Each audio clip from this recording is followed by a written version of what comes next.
de tercer año del Hospital Universitario Torre Cárdenas y en esta sesión vamos a hablar del abordaje de la gonalgia desde nuestra unidad del dolor. Vamos a mencionar las distintas etiologías del dolor de rodilla y sobre todo las que con más frecuencia acuden a nuestra unidad. Vamos a hablar de los distintos escalones de tratamiento, centrándonos en el tercer escalón, que sería el intervencionismo, y vamos a detallar las distintas técnicas que realizamos en nuestra unidad para el tratamiento de la gonalgia crónica.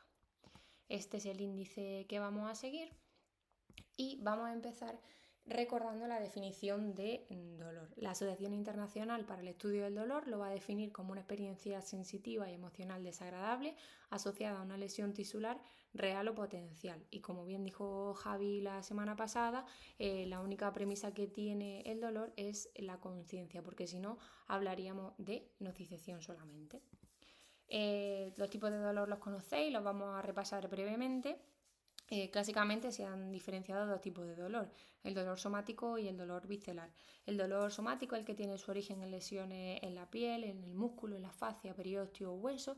Va a ser un dolor súbito, bien localizado y que va a ser percibido por el paciente en el lugar de la lesión, mientras que el dolor visceral es un dolor sordo, es un dolor tipo cólico o retortijón, que suele estar peor definido, peor localizado y que puede ser referido.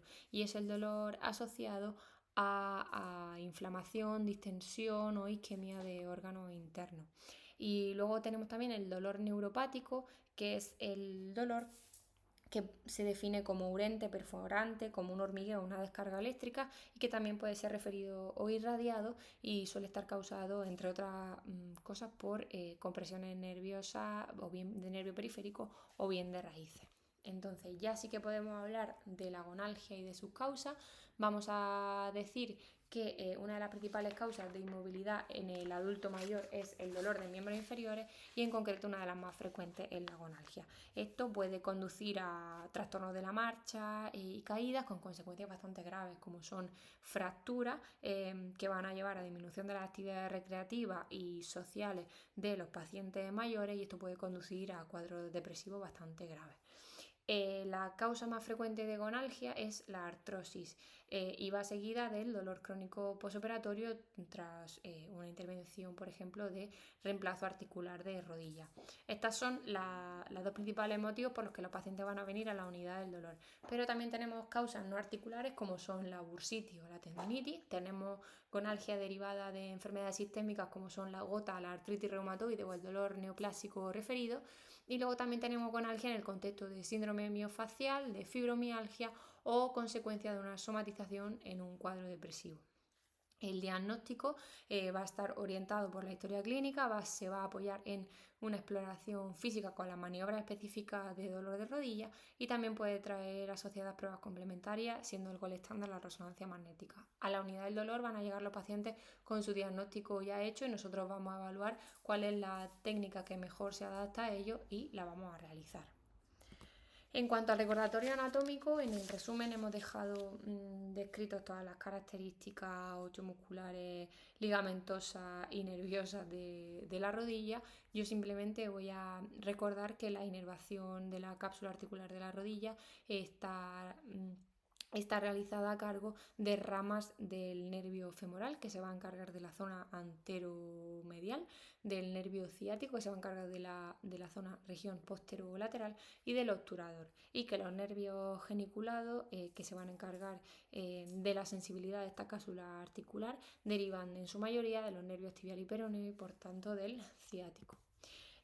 Si hablamos más detalladamente de la inervación de la rodilla, para comprender esta inervación de la cápsula articular de la rodilla se divide en dos compartimentos, anterior y posterior.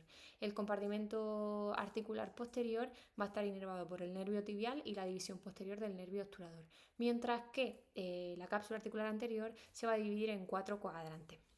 Un cuadrante superolateral que va a estar inervado por los nervios del vasto lateral, vasto intermedio, el geniculado superolateral y el peroneo común.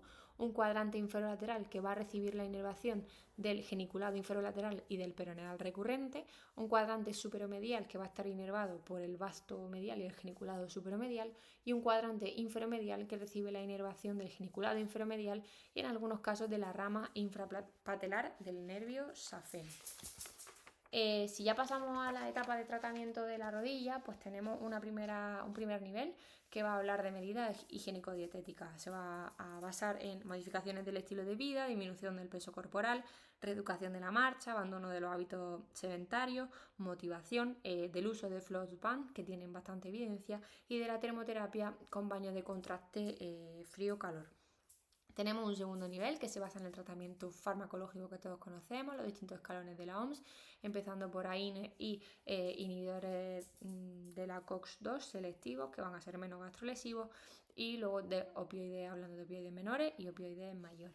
El tercer nivel, que es el que nos vamos a centrar, al que le vamos a dar mayor importancia, es el intervencionismo, que vamos a realizar nosotros en la unidad del dolor, y describiremos en la siguiente diapositiva las técnicas que más realizamos, que son infiltración intraarticular y la radiofrecuencia pulsada y térmica. Y luego tendríamos un cuarto nivel, que ya sería la cirugía, que suele ser debridamiento artroscópico, osteotomía tibial alta y la cirugía de reemplazo articular.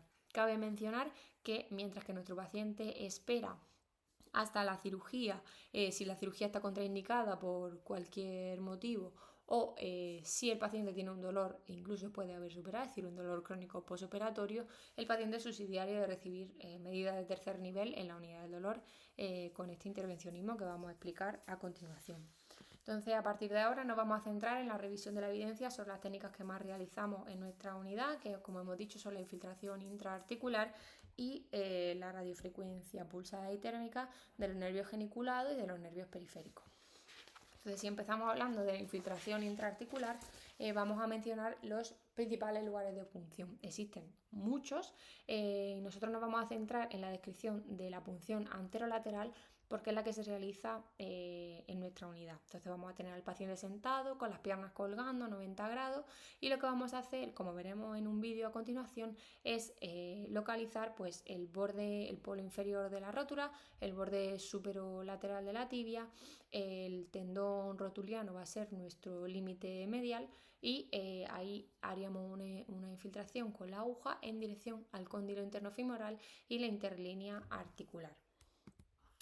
¿Cuáles son las principales contraindicaciones para una infiltración intraarticular?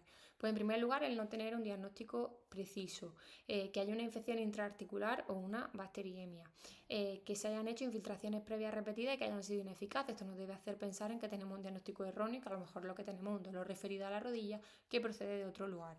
Reacción adversa medicamentosa en infiltraciones previas o al material que nosotros vamos a utilizar en otra ocasión y luego una poliartritis con múltiples articulaciones afectadas. Este es un vídeo de la técnica, el volumen va bastante rápido y no se entiende muy bien, pero aquí veis los límites que yo he dibujado previamente, el polo inferior de la rótula, el cóndilo externo femoral, sería nuestro límite lateral. Luego tenemos el polo superior de la tibia y el tendón rotuliano, que sería nuestro borde medial. Y nosotros previamente infiltraríamos la piel con un anestésico local de vida media corta, como es la lidocaína, y luego procederíamos con una aguja intramuscular a una punción a 90 grados hacia el cóndilo interno femoral y la interlínea articular. Aspiraríamos para descartar localizarnos intravascular e infiltraríamos nuestro material. Y luego pues taparíamos la zona de punción. En este caso una infiltración de hialurónico, pero se pueden infiltrar otras muchas sustancias. ¿Cuáles son las principales recomendaciones después de una infiltración? Pues se debe recomendar reposo de la articulación en las primeras 24 o 48 horas e informar al paciente de que puede tener dolor en este periodo. Hay que espaciar las infiltraciones entre 7 días y un mes, si son de corticoide entre 2 y 3 semanas.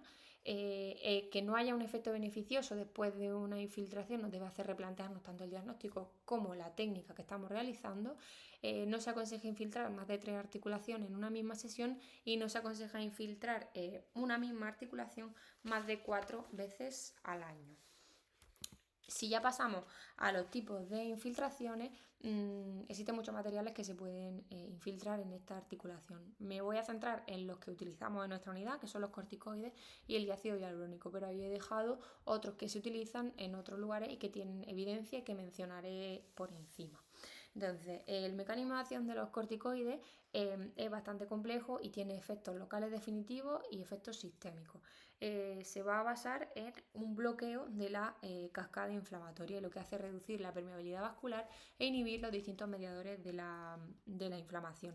Existen distintos tipos de corticoides. Están los corticoides cristalinos, que son particulados no solubles y de POT, como es el acetato de triancinolona y el de metilprednisolona, y luego están los no cristalinos, que son no particulados y son solubles.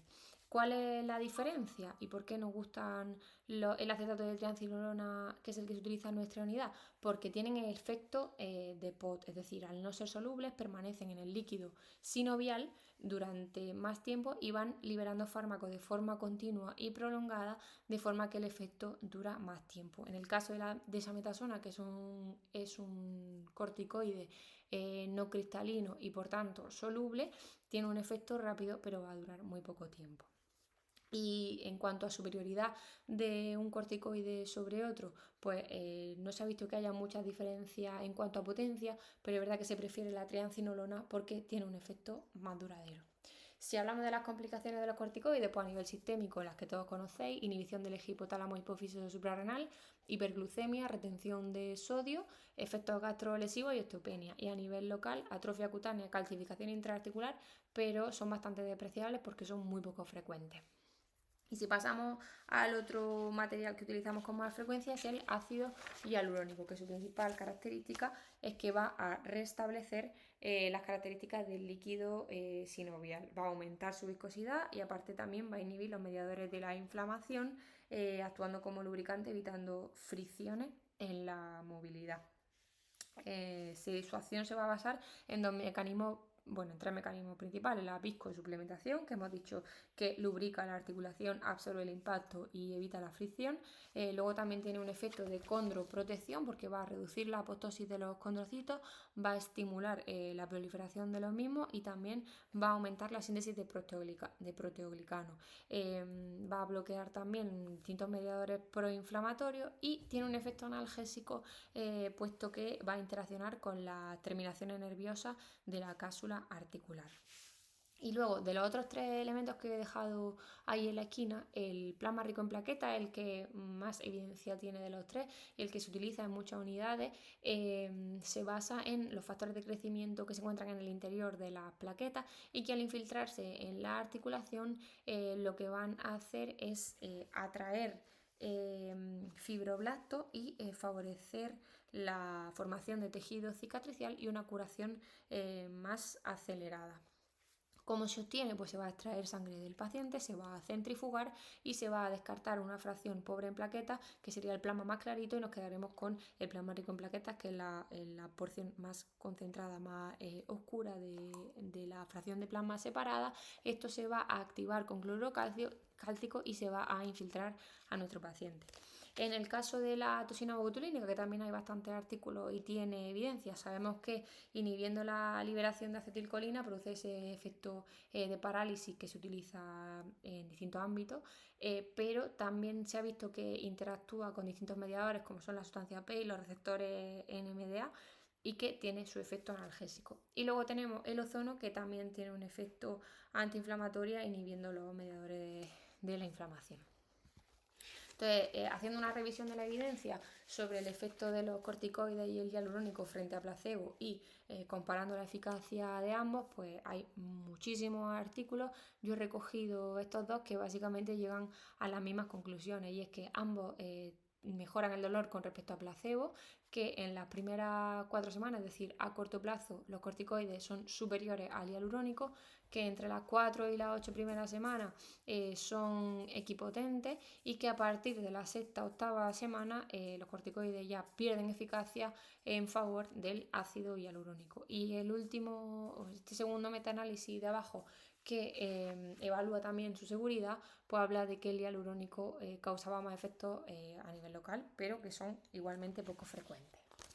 Si ya pasamos a hablar de la radiofrecuencia, podemos decir que la radiofrecuencia es una técnica mínimamente invasiva que ofrece una alternativa en el tratamiento del dolor crónico de rodillas y que está siendo cada vez más utilizada en las unidades de dolor crónico, y en concreto la nuestra pues se usa bastante. Sus principales indicaciones son el dolor secundario, una artrosis de rodilla, y el dolor después de una prótesis total de rodilla. Y se puede realizar sobre los nervios geniculados de forma intraarticular en el safeno o en el ciático.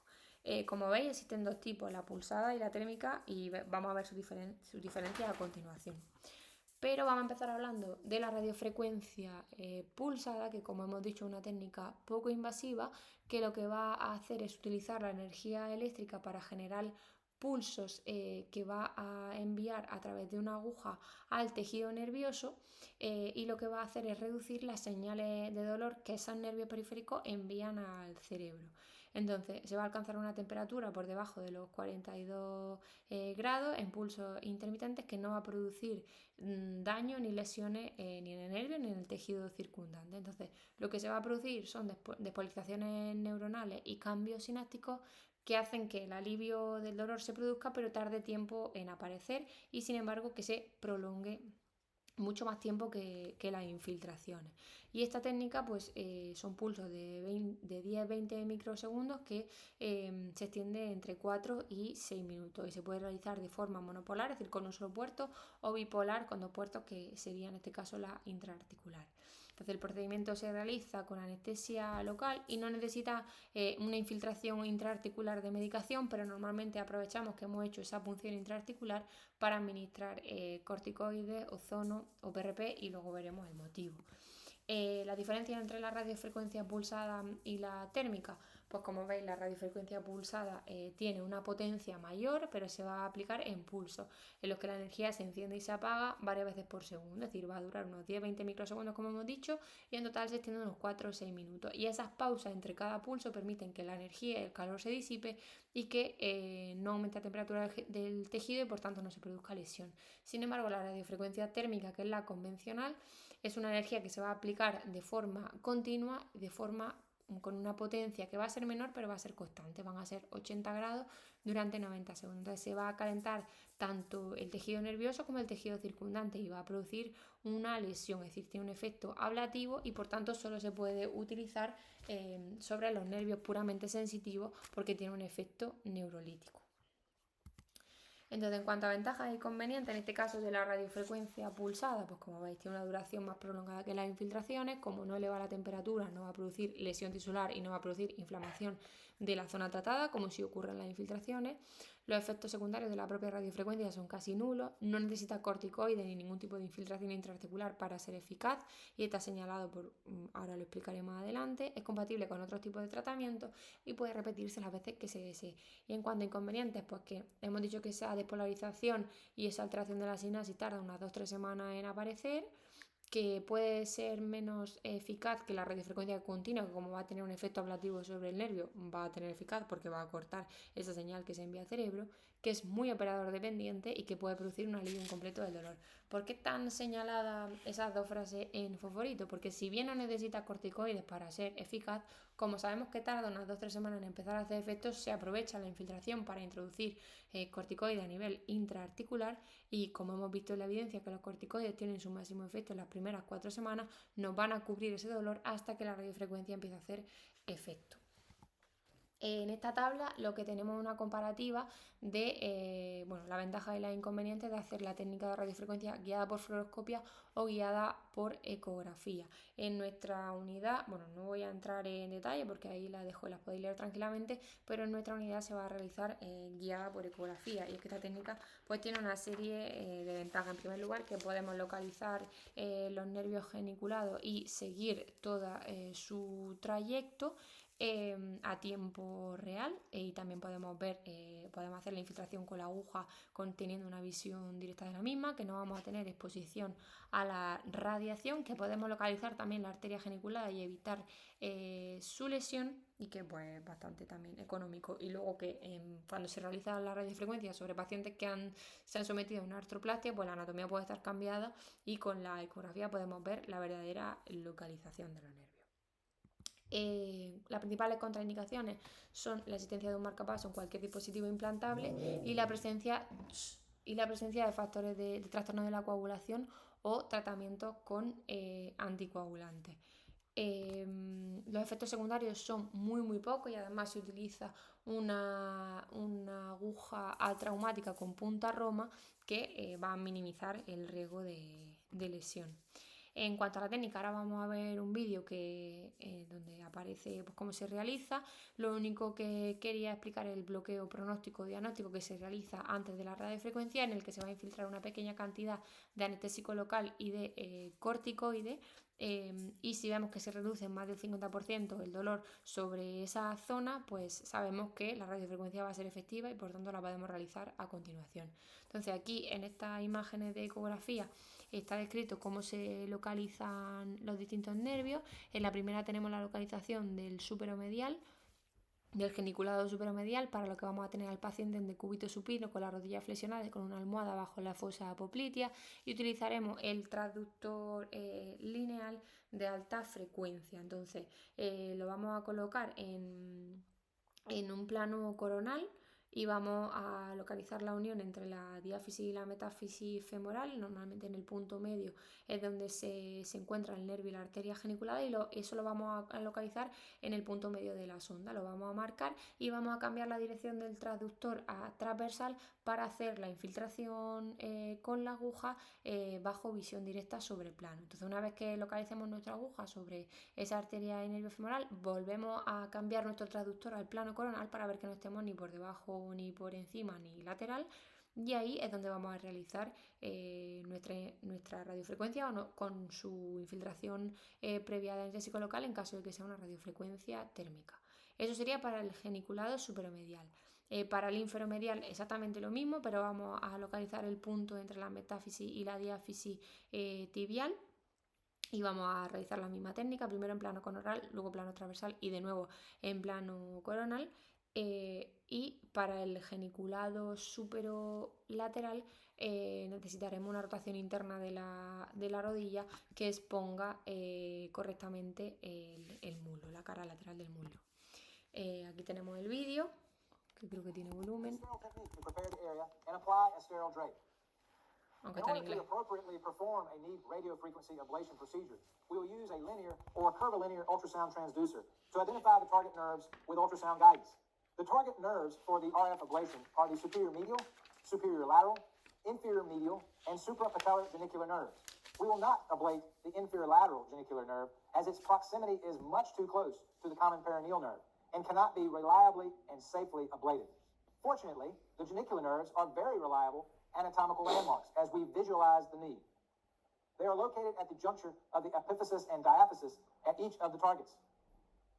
When we start the procedure, it is important to not anesthetize too deeply, since the genicular nerves are very superficial. It is only recommended to anesthetize the skin surface to facilitate appropriate, safe, and less painful introducer placement. We will start with the superior medial genicular nerve. Align the ultrasound transducer in a coronal orientation over the medial joint line and move cephalad to the metaphyseal-diaphyseal junction. Identify the genicular nerve and artery in short axis. They are located near the periosteum. At this point, you may confirm the genicular artery using Doppler. If the neurovascular bundle is poorly visualized, use the metaphyseal-diaphyseal junction as a bony landmark for needle placement. Mark the skin at the midpoint of the ultrasound transducer, corresponding to the genicular artery, or the metaphyseal-diaphyseal junction. Turn the ultrasound transducer to an axial orientation to view the genicular artery and nerve in long axis. If visualization is not possible, confirm the 50% depth of the femur. Anesthetize skin and soft tissues with 1% lidocaine. Advance the introducer anterior to posterior using an in-plane approach to the genicular artery and nerve, or the 50% depth of the femur. Turn the ultrasound transducer into a coronal orientation and verify the introducer tip is near the genicular artery and nerve or the metaphyseal-diaphyseal junction.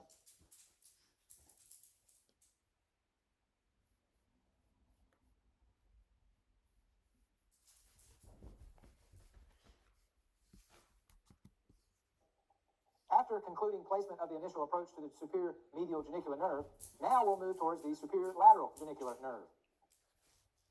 Align the ultrasound transducer in a coronal orientation over the lateral joint line and move cephalic to the metaphyseal-diaphyseal junction. Identify the genicular artery and nerve while maintaining the coronal view. They are located near the periosteum and usually slightly larger than the muscular arteries. At this point, you may confirm the genicular artery using Doppler.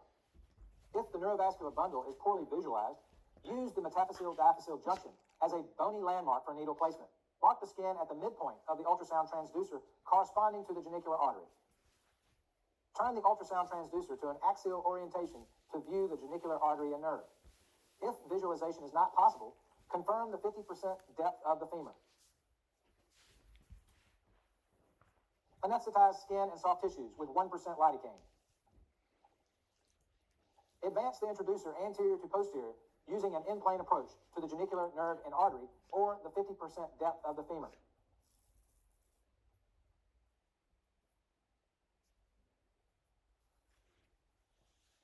Turn the ultrasound transducer into a coronal orientation and verify the introducer tip is near the genicular artery and nerve or the metaphyseal-diaphyseal junction. Now that the introducers have been placed, we'll place the probes and secure them in place with the Luer lock. Remove the stylet. Insert the probe.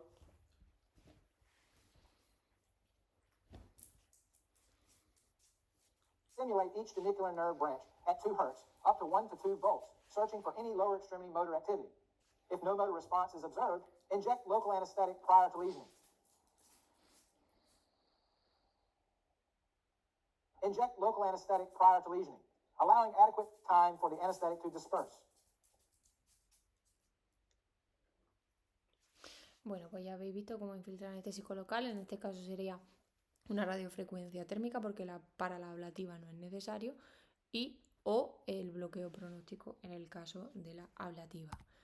Y luego tendríamos la radiofrecuencia pulsada de los nervios periféricos, que revisando la literatura pues encontramos distintos estudios y en este que veis aquí de Juan y Colx pues llegan a la conclusión de que reduce de forma significativa el dolor en un 72% de los casos durante 4 meses y además influye positivamente en factores como son la rigidez o la capacidad funcional. Por tanto, puede ser una buena alternativa para el tratamiento del dolor crónico de rodilla y además es menos incómodo para el paciente, tiene una menor tasa de complicaciones y un menor coste sanitario. Entonces también, pues ya sabéis que es una alternativa. Y aquí tendríais la imagen ecográfica, que sería como realizar un bloqueo del safeno o del ciático.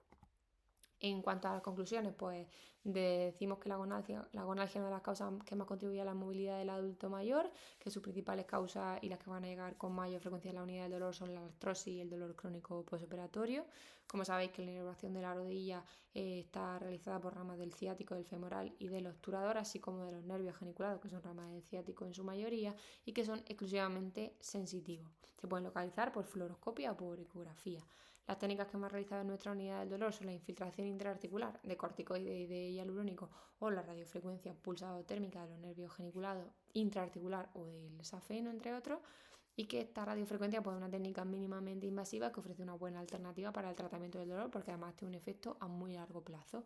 La radiofrecuencia pulsada es una técnica indolora que va a utilizar ráfagas cortas de alta frecuencia y de alta potencia, y la radiofrecuencia convencional o térmica va a utilizar o va a aplicar la energía de forma continua a temperatura muy alta y con un efecto ablativo.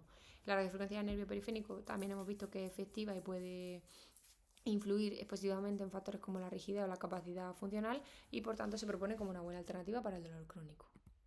Esta es la bibliografía que hemos utilizado y muchas gracias por vuestra atención.